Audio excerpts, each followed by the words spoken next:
Yeah, y'all gonna stop coming in my live talking about this Victor dude, bro. We hooping this year. Y'all gonna see.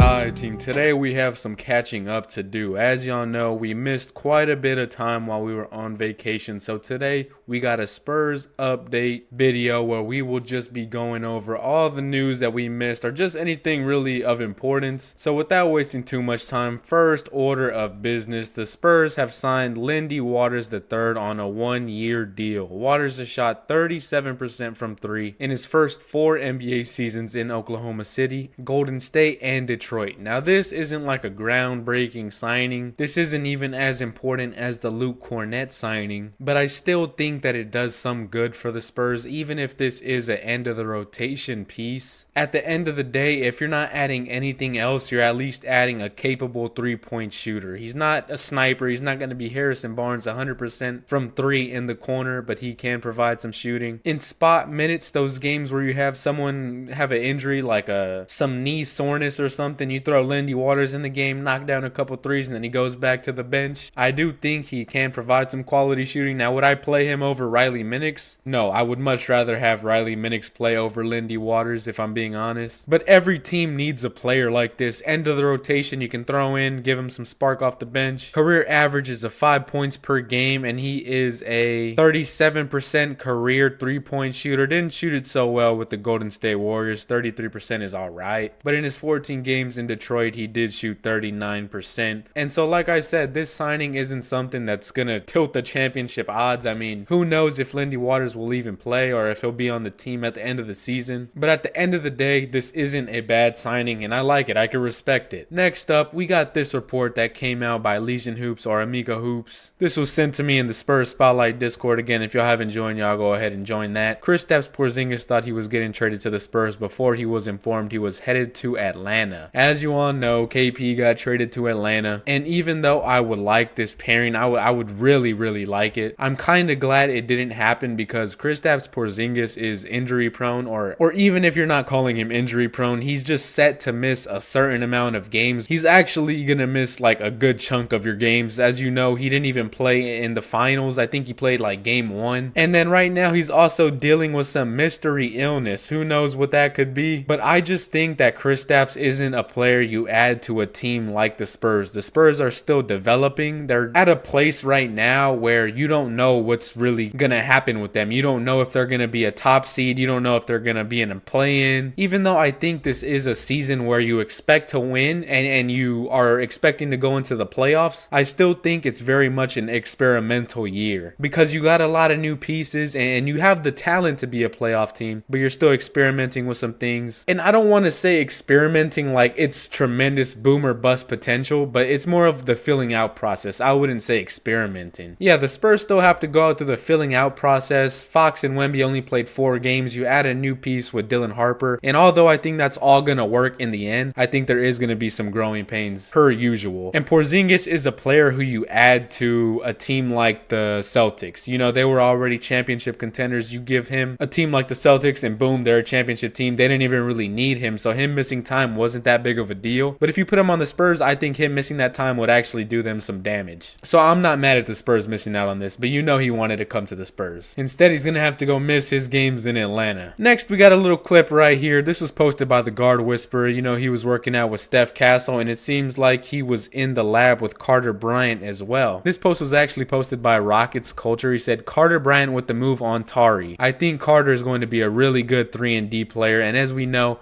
I've been telling you, he has offensive upside. And with this clip right here, I think he shows you a little bit of that. A little snatch back, drive all the way to the paint.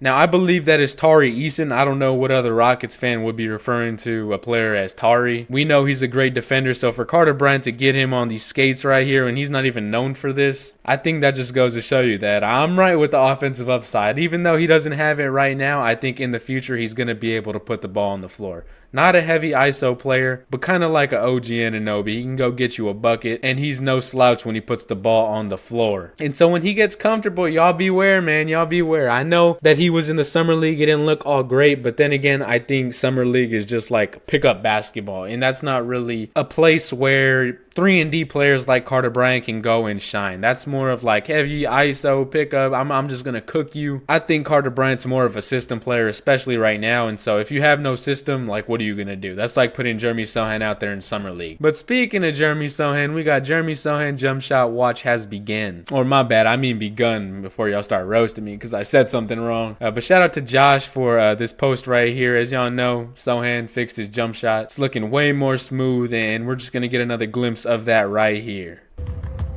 I'm so excited to see how this is looking in the off season. I mean, in the regular season.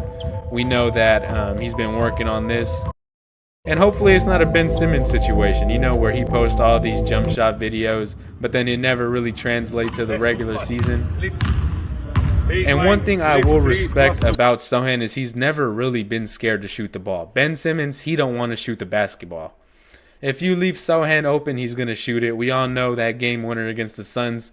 From 3 ball, he will shoot the basketball. And so I think him perfecting his form, getting that down is only going to add to his confidence. Because he really doesn't have issues like with confidence shooting the ball. But with that being said, this is all I really wanted to show y'all. Y'all leave y'all's thoughts on anything we went over today. Interested to see what y'all have to say. But with that being said, y'all be sure to leave a like, subscribe, and comment down below. Until next time, it has been your boy Chris, and I'll catch y'all later.